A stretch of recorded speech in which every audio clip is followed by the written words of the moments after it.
ناظرین گرامی، ابو لہب تاریخ کا وہ سیاہ باب ہے جسے پڑھ کر عقل دھنگ رہ جاتی ہے، دل کانپ اٹھتا ہے اور آنکھیں ششدر رہ جاتی ہیں۔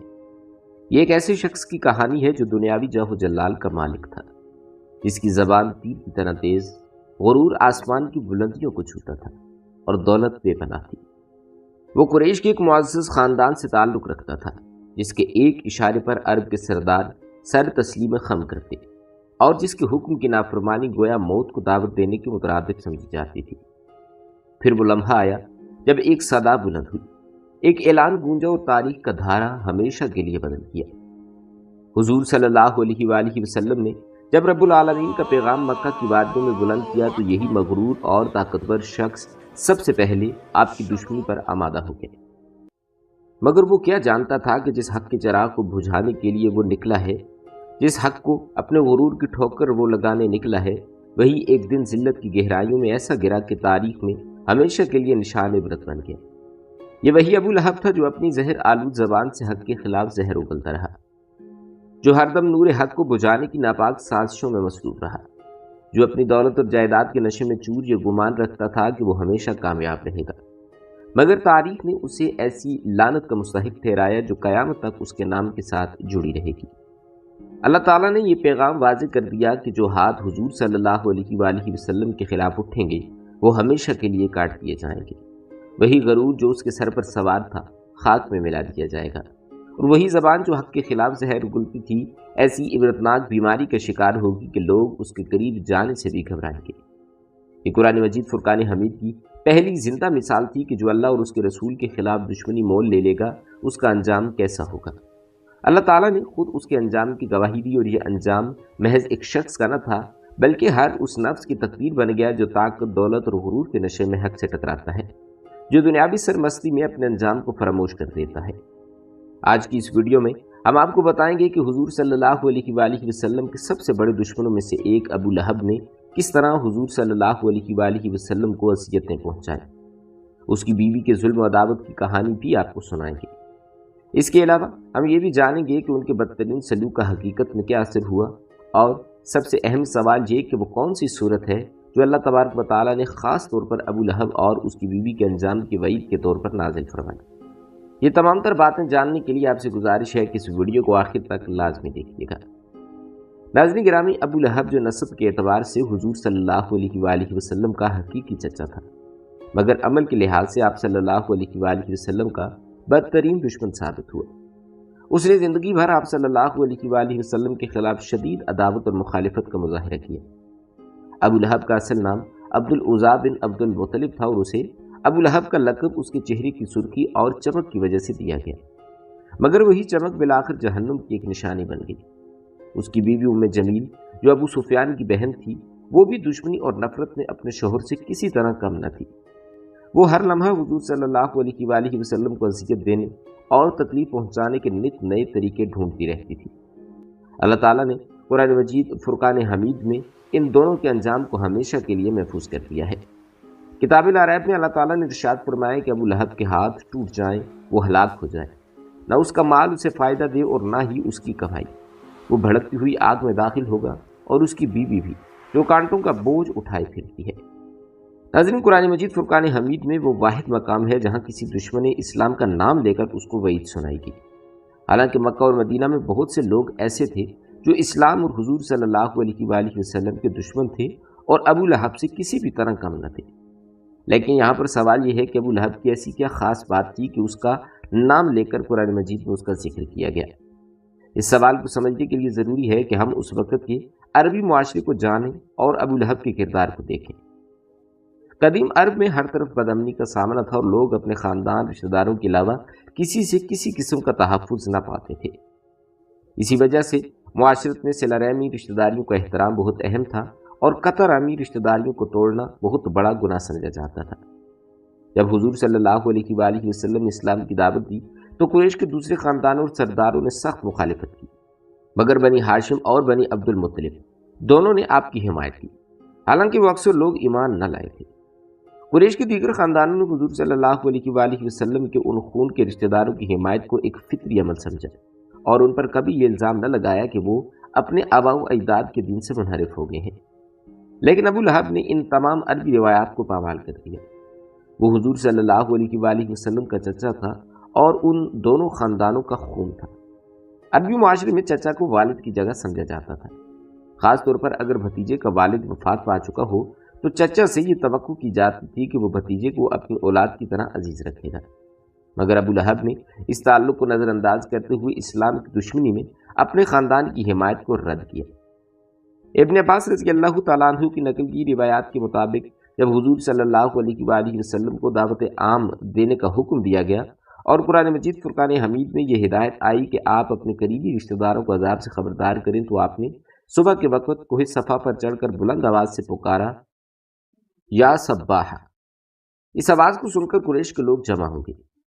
حضور صلی اللہ علیہ وآلہ وسلم نے قبیلوں کا نام لے لے کر کہا کہ اگر میں تمہیں یہ بتاؤں کہ تم پر ایک لشکر حملہ آور ہو رہا ہے تو کیا تم میری اس بات کو سچ مانو گے؟ لوگوں نے کہا کہ ہاں، تم سے ہم نے کبھی جھوٹ نہیں سنا۔ آپ صلی اللہ علیہ وآلہ وسلم نے پھر انہیں اللہ کے عذاب سے خبردار کیا۔ اس پر ابو لہب نے فوراً کہا، ستیہ ناز ہو تجھے، کیا تم نے ہمیں صرف اس لیے جمع کیا تھا؟ ابو لہب کا یہ رویہ اس بات کی علامت تھا کہ وہ اپنے خاندان کی عزت اور رسولوں کو رد کر چکا تھا۔ اس کے ساتھ ہی اس کی بیوی ام جمیل بھی حضور صلی اللہ علیہ وآلہ وسلم کے دشمنوں میں شامل تھی۔ وہ آپ کے گھر کے دروازے پر کانٹے ڈالا کرتی تھی تاکہ آپ یا آپ کے خاندان کے افراد کو تکلیف پہنچے۔ آپ کا یہ عمل بھی اس بات کو ظاہر کرتا تھا کہ ابو لہب نے اسلام دشمنی میں اپنے اخلاقی اصولوں کو بھی یکسر نظر انداز کر دیا تھا۔ حضور صلی اللہ علیہ وآلہ وسلم کی دو صاحبزادیاں ابو لہب کے بیٹوں عتبہ اور عتیبہ سے نکاح میں آئی ہوئی تھیں۔ جب آپ صلی اللہ علیہ وآلہ وسلم نے اپنی نبوت کا اعلان کیا اور لوگوں کو اسلام کی دعوت دینی شروع کی تو ابو لہب نے اپنے دونوں بیٹوں سے کہا کہ اگر تم محمد کی بیٹیوں کو طلاق نہ دو گے تو میرے لیے حرام ہے کہ میں تم سے ملاقات کروں۔ چنانچہ دونوں بیٹوں نے اپنی بیویوں کو طلاق دے دی۔ عتبہ نے تو اس سے بھی آگے بڑھ کر ایک دن حضور صلی اللہ علیہ وآلہ وسلم کے سامنے آ کر قرآن مجید فرقان حمید کی آیت کا انکار کیا اور آپ کی طرف تھوکا، جو آپ صلی اللہ علیہ وآلہ وسلم پر نہ پڑا۔ حضور صلی اللہ علیہ وآلہ وسلم نے اس بات پر اسے بددعا کی کہ اللہ اس پر اپنے کتوں میں سے کسی کتے کو مسلط کر دے۔ بعد ازاں عتبہ اپنے والد ابو لہب کے ساتھ شام جانے کے لیے روانہ ہوا۔ راستے میں ایک مقام پر قافلے والوں نے انہیں بتایا کہ یہاں رات کو درندے آتے ہیں۔ ابو لہب نے قافلے والوں سے کہا کہ میری بیٹی کی حفاظت کا انتظام کرو، کیونکہ میں محمد صلی اللہ علیہ وآلہ وسلم کی بددعا سے خوفزدہ ہوں۔ قافلے والوں نے عتیبہ کے ارد گرد اونٹوں کا گھیراؤ کر لیا اور سو گئے۔ رات کو ایک شیر آیا اور وہ اونٹوں کے حلقے سے گزر کر عتیبہ کو پھاڑ کر کھا گیا۔ اس واقعے کے بارے میں مختلف روایات ہیں۔ کچھ کا کہنا ہے کہ طلاق دینے کا واقعہ نبوت کے اعلان کے بعد پیش آیا، جبکہ کچھ روایتوں میں اسے سورہ تبت یدا کے نزول کے بعد کا واقعہ بیان کیا گیا ہے۔ اس کے علاوہ یہ بھی اختلاف ہے کہ یہ واقعہ عتبہ کا تھا یا عتیبہ تھا، مگر یہ بات ثابت ہے کہ فتح مکہ کے بعد عتبہ نے اسلام قبول کیا اور حضور صلی اللہ علیہ وآلہ وسلم کے ہاتھ پر بیعت کی۔ اس لیے صحیح بات یہ ہے کہ یہ واقعہ عتیبہ کا تھا۔ عتیبہ کا خبث نفس اس وقت ظاہر ہوا جب حضور صلی اللہ علیہ وآلہ وسلم کے صاحبزادے قاسم اور عبداللہ کا انتقال ہوا۔ عتیبہ خوشی خوشی قریش کے سرداروں کے پاس گئے اور کہا کہ آج محمد بے نام و نشان ہو گئے ہیں۔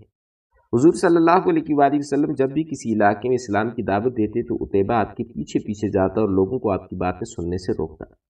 ربیعہ بن عباد رضی اللہ تعالیٰ عنہ بیان کرتے ہیں کہ ایک روز میں ذوالمجاز کے بازار میں تھا، جہاں آپ صلی اللہ علیہ وآلہ وسلم کو دیکھا جو لوگوں کو لا الہ الا اللہ کہنے کی دعوت دے رہے تھے تاکہ وہ فلاح پا سکیں۔ اسی دوران پیچھے سے ایک شخص آوازیں دے رہا تھا کہ یہ جھوٹا ہے، دین آبائی سے منحرف ہو چکا ہے۔ لوگوں نے بتایا کہ یہ آپ کا چچا ابو لہب ہے۔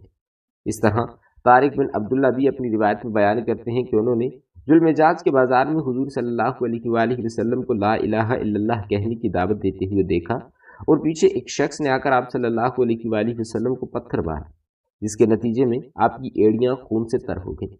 لوگوں نے بتایا کہ یہ شخص ابو لہب تھا، جو آپ صلی اللہ علیہ وآلہ وسلم کا چچا تھا۔ ناظرین، نبوت کے اعلان کے بعد جب قریش کے تمام خاندانوں نے بنی ہاشم اور بنی عبد المطلب کو معاشی اور سماجی طور پر الگ تھلگ کرنے کا فیصلہ کیا اور یہ دونوں خاندان حضور صلی اللہ علیہ وآلہ وسلم کی حمایت پر قائم رہتے ہوئے شعب ابی طالب میں محصور ہو گئے، تو ابو لہب وہ واحد شخص تھا جس نے اپنے خاندان کے بجائے قریش کے دشمنوں کا ساتھ دیا۔ یہ معاشی مقاطعہ 3 سال تک جاری رہا اور ان 3 سالوں میں بنی ہاشم اور بنی عبد المطلب کو سخت فاقوں کا سامنا کرنا پڑا۔ اس دوران ابو لہب کا رویہ یہ تھا کہ جب مکہ میں کوئی تجارتی قافلہ آتا تو اگر کوئی شخص ان میسورین میں سے ان کا کھانا خریدنے جاتا تو ابو لہب تو جاروں کو آواز دے کر کہتا کہ ان سے اتنی زیادہ قیمت طلب کرو کہ خرید نہ سکے، اور جو نقصان ہوگا میں اس کا ذمہ دار ہوں۔ اس طرح میسورین خالی ہاتھ واپس جاتے، جبکہ ابو لہب پھر وہی سامان بازار کی قیمت پر خرید لیتا۔ یہ تمام تر وہ حرکتیں تھیں جس کی وجہ سے سورہ لہب میں ابو لہب کا نام لے کر اس کی مذمت کی گئی۔ اس کی مذمت کا مقصد یہ تھا کہ مکہ سے باہر کے عرب جب حج یا مختلف بازاروں میں جمع ہوتے تو انہیں حیرانی ہوتی کہ رسول اللہ صلی اللہ علیہ وآلہ وسلم کا چچا کیسے بلا وجہ آپ کی مخالفت کرتا ہے۔ وہ حیران ہوتے کہ کسی چچا کو اپنے بھتیجے کے بارے میں اتنی نفرت کیسے ہو سکتی ہے۔ اسی وجہ سے وہ ابو لہب کی باتوں سے متاثر ہو کر حضور صلی اللہ علیہ وآلہ وسلم کے بارے میں شک میں مبتلا ہو جاتے۔ لیکن جب یہ صورت نازل ہوئی اور ابو لہب کی بدزبانیاں واضح ہو گئیں تو لوگوں کو سمجھ آ گیا کہ ابو لہب کی مخالفت صرف ذاتی دشمنی پر مبنی ہے اور اس کے قول کو مزید اہمیت نہیں دی جا سکتی۔ اس کے علاوہ جب آپ صلی اللہ علیہ وآلہ وسلم کے چچا کی مذمت کھلم کھلا ہوئی تو یہ بھی ثابت ہوا کہ حضور صلی اللہ علیہ وآلہ وسلم کے ساتھ نرمی یا سختی کا مظاہرہ نہیں کریں گے۔ جب آپ صلی اللہ علیہ وآلہ وسلم کے چچا کا نام لے کر ان کی مذمت کی گئی تو لوگوں نے یہ سمجھ لیا کہ یہاں کسی قسم کی رشتہ داری یا تعلقات کی کوئی اہمیت نہیں۔ جو ایمان لاتا ہے وہ اپنا ہے اور جو کفر کرتا ہے وہ غیر ہے، اور اس میں کسی خاندان کی نسبت کوئی معنی نہیں رکھتی۔ حضرت اسماء بنت ابو بکر رضی اللہ تعالیٰ عنہ بیان کرتی ہیں کہ جب سورہ لہب نازل ہوئی اور اس کی بیوی ام جمیل کی مذمت کی گئی تو ام جمیل غصے میں آ کر حرم کعبہ میں پہنچی۔ اس کے ہاتھ میں ایک بڑا پتھر تھا اور وہ حضور صلی اللہ علیہ وآلہ وسلم کی تلاش میں تھی۔ اس دوران حضرت ابوبکر صدیق رضی اللہ تعالیٰ عنہ قریب بیٹھے ہوئے تھے اور حضور صلی اللہ علیہ وآلہ وسلم نماز پڑھ رہے تھے۔ ام جمیل غصے میں بڑبڑاتی ہوئی حضرت ابوبکر صدیق رضی اللہ تعالیٰ عنہ کے پاس آئی اور کہا کہ مجھے بتاؤ تمہارے رسول کہاں ہیں؟ مجھے معلوم ہوا ہے کہ انہوں نے میرے اور میرے شوہر کے بارے میں بری بات کہی ہے۔ حضرت ابوبکر صدیق رضی اللہ تعالیٰ عنہ نے جواب دیا کہ میرے حضور صلی اللہ علیہ وآلہ وسلم شاعر نہیں ہے کہ کسی کی ہجو کوئی کرے۔ ام جمیل نے پورے حرم میں پھرنا شروع کر دیا اور بار بار حضور صلی اللہ علیہ وآلہ وسلم کو ڈھونڈا لیکن وہ آپ کو دیکھ نہ سکی۔ حضرت ابوبکر صدیق رضی اللہ تعالیٰ عنہ نے بعد میں حضور صلی اللہ علیہ وآلہ وسلم سے اس بات کا ذکر کیا تو آپ نے فرمایا کہ وہ کئی بار میرے قریب سے گزری مگر ایک فرشتہ میرے اور اس کے درمیان حائل ہو گیا، اس لیے وہ مجھے دیکھ نہ سکی۔ اس واقعے کے بعد یہ آیت نازل ہوئی اور اے محبوب جب آپ قرآن پڑھتے ہیں تو ہم نے آپ اور آپ کے لوگوں کے درمیان جو آخرت پر ایمان نہیں لاتے ایک پردہ ڈال دیا ہے۔ یہ واقعہ یقینی طور پر ایک معجزہ ہے تو حضور صلی اللہ علیہ وآلہ وسلم کے بے شمار معجزات میں سے ایک ہے، اور اسی طرح کے معجزات اولیاء اللہ سے بھی صادر ہوتے ہیں۔ بہرحال ام جمیل حضرت ابوبکر صدیق رضی اللہ تعالیٰ عنہ کے پاس آئی اور پوچھا کہ تمہارا ساتھی کہاں ہے؟ اس نے مجھے برا بھلا کہا ہے۔ حضرت ابوبکر صدیق رضی اللہ تعالیٰ عنہ نے کہا کہ میرے ساتھی نے تجھے کچھ نہیں کہا، یہ تو اللہ تعالیٰ کا فرمان نازل ہوا ہے۔ وہ پوری مسجد میں حضور صلی اللہ علیہ وآلہ وسلم کو ڈھونڈتی رہی لیکن آپ صلی اللہ علیہ وآلہ وسلم کو نہ پا سکی اور یہ کہتی ہوئی چلی گئی کہ قریش جانتے ہیں کہ میں ان کے سردار کی بیٹی ہوں۔ حضرت ابوبکر صدیق رضی اللہ تعالیٰ عنہ نے کہا کہ اس میں کوئی جھوٹ نہیں، کیونکہ حضور صلی اللہ علیہ وآلہ وسلم نے کوئی ہجو نہیں کی تھی بلکہ یہ اللہ کا حکم تھا۔ ایک مرتبہ جب وہ طواف کر رہی تھی تو اس کا پاؤں چادر میں پھنسا اور وہ گر گئی تو اس نے کہا کہ مطعم غارت ہو۔ اس پر ام الحکیم بنت عبد المطلب نے جواب دیا کہ میں تو پاک دامن ہوں اور مجھے اپنے منہ سے کچھ بھی نہیں بولوں۔ ہم سب ایک ہی دادا کی اولاد ہیں اور قریش کو اس سے زیادہ کچھ جاننے کی ضرورت نہیں۔ بازار میں جب ام جمیل نے حضرت ابوبکر صدیق رضی اللہ تعالیٰ عنہ سے کہا کہ تمہاری ساتھی نے میری ہجو گوئی کی ہے تو حضرت ابوبکر صدیق رضی اللہ تعالیٰ عنہ نے قسم کھا کر کہا کہ وہ شاید نہیں، میں کبھی ایسا کچھ نہیں سوچ سکتا۔ بعد میں حضرت ابوبکر صدیق رضی اللہ تعالیٰ عنہ نے حضور صلی اللہ علیہ وآلہ وسلم سے پوچھا کہ یا رسول اللہ کیا آپ کو وہ دیکھ نہیں سکی تھی؟ تو آپ علیہ الصلوۃ والسلام نے فرمایا کہ ایک فرشتہ اس کے اور میرے درمیان حائل ہو گیا تھا، جب تک وہ واپس چلی نہیں گئی تب تک وہ فرشتہ ہمارے درمیان رہا۔ کچھ اہل علم حضرات نے کہا کہ ابو لہب کی بیوی کے گلے میں جہنم کی آگ کی رسی ہوگی جس سے اسے کھینچ کر جہنم کے قریب لایا جائے گا، پھر اسے جہنم میں ڈال دیا جائے گا اور یہ عذاب ہمیشہ اس پر جاری رہے گا۔ عرب میں یہ رسی مست کہلاتی ہے جس کا استعمال عربی اشعار میں کیا جاتا ہے اور اس کے معنی بھی یہی ذکر کیے گئے ہیں۔ ناظرین گرامی یاد رکھیے گا کہ یہ مبارک صورت حضور صلی اللہ علیہ وآلہ وسلم کی نبوت کی ایک بڑی دلیل ہے، کیونکہ جس صورت میں ابو لہب اور اس کی بیوی ام جمیل کی بدبختی کی خبر دی گئی تھی ویسے ہی واقعہ وقوع پذیر ہوا۔ اس صورت میں بلا واسطہ اللہ تعالیٰ نے یہ پیشگوئی کی تھی کہ ابو لہب اور اس کی بیوی کبھی بھی اسلام قبول نہیں کریں گے اور ان کی موت ذلت اور رسوائی کے ساتھ ہوگی، اور حقیقت میں ایسا ہی ہوا۔ حالانکہ یہ صورت ابو لہب کی موت سے تقریباً 10 سال پہلے نازل ہوئی تھی۔ ناظرین، تفاسیر میں یہ بھی موجود ہے کہ جب جنگ بدر میں قریش کو شکست ہوئی تو اس کی خبر جب ابو لہب کو مکہ میں پہنچی تو اسے بہت سخت تکلیف ہوئی۔ وہ 7 دن سے زیادہ زندہ نہ رہ سکا۔ اس کے بعد اس کو ایک خاص قسم کی بیماری لگ گئی جس کی وجہ سے اس کے گھر والے اسے چھوڑ گئے، کیونکہ انہیں اس سے بیماری لگنے کا خوف تھا۔ اس کی موت اتنی عبرت ناک تھی کہ اس کی لاش 3 دن تک پڑی رہی اور کوئی بھی اس کے قریب نہ آیا۔ آخرکار جب اس کے بیٹوں نے لوگوں کے طعنے سننے شروع کیے تو انہوں نے کچھ حبشیوں کو اجرت دے کر اس کی لاش کو دفن کیا۔ ایک اور روایت میں آتا ہے کہ اس کی لاش کو ایک گڑھے میں ڈال دیا گیا اور اوپر سے مٹی ڈال کر چھپایا گیا۔ اس طرح اللہ کا قرآن مجید فرقان حمید میں آیا ہوا فرمان حرف بحرف سچ ثابت ہوا۔ عتیبہ ابو لہب اور اس کی بیوی کا انجام بہت عبرتناک تھا۔ ابو لہب چیچک کی بیماری کا شکار ہوا اور اس کی حالت اتنی بگڑ گئی کہ وہ گل سڑ کر مر گیا۔ اس کی لاش 3 دن تک پڑی رہی اور کوئی بھی اس کے قریب نہ گیا۔ لوگوں کو ڈر تھا کہ اس کے جسم سے وہ بیماری انہیں بھی لگ جائے گی جس سے وہ مرا تھا۔ اس کے بعد ابو لہب کی بیوی ام جمیل بھی آخر کار ایڑیاں رگڑ رگڑ کر مر گئی اور اللہ تعالیٰ نے فرمایا کہ اس کے گلے میں موج کی رسی ڈال کر اسے جہنم میں پھینک دیا جائے گا۔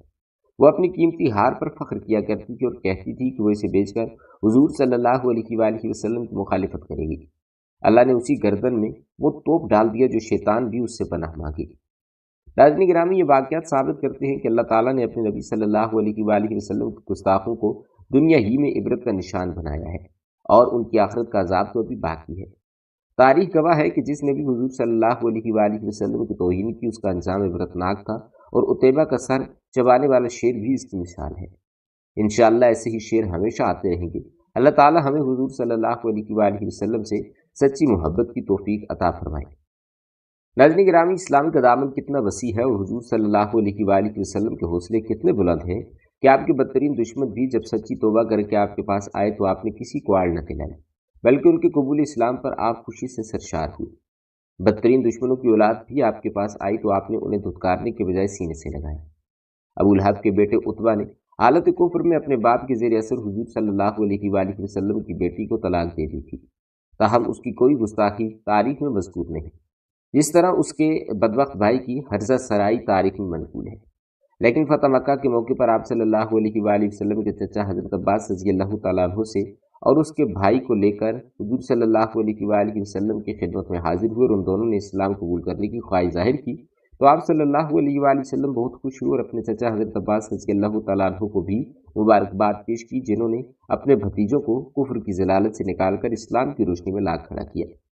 واضح ہے کہ ابو لہب کی بیٹی فتح مکہ سے پہلے ہجرت کر کے مکہ سے مدینہ پہنچی اور اسلام لائی۔ آپ علیہ السلام نے ان کی بہت تعظیم و توقیر کی اور انہیں اپنے گھر میں مہمانی بھی عطا کی۔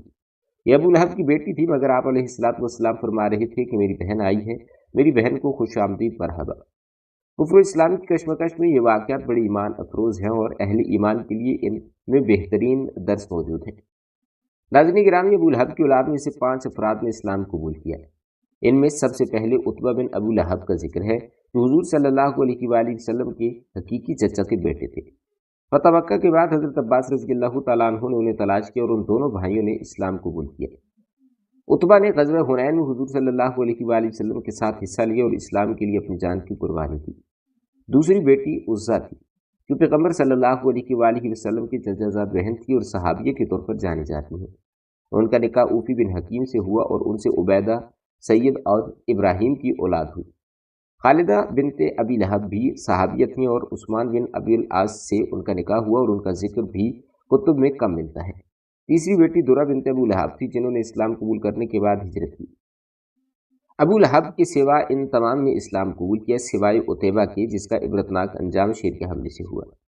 یہ واقعہ ظاہر کرتا ہے کہ کفار کے گھروں میں بھی مسلمان پیدا ہو سکتے ہیں اور تاریخ میں ایسی کئی مثالیں ملتی ہیں۔ ابو لہب کے واقعے سے ہمیں یہ سبق ملتا ہے کہ نبیوں اور رسولوں کی توہین اور ان کا مذاق اڑانا کوئی نئی بات نہیں، بلکہ یہ ہمیشہ سے کافروں اور مشرکوں کا معمول رہا ہے۔ قرآن مجید فرقان حمید میں ہمیں یہ بات ملتی ہے کہ یہ سلسلہ حضرت نوح علیہ السلام سے شروع ہو کر قیامت تک جاری رہے گا۔ جیسے اللہ تعالیٰ نے ارشاد فرمایا، اور تجھ سے پہلے بھی رسولوں کا مذاق اڑایا گیا تھا، پھر ان مذاق اڑانے والوں کو وہی سزا ملی جس کا وہ مذاق اڑاتے تھے۔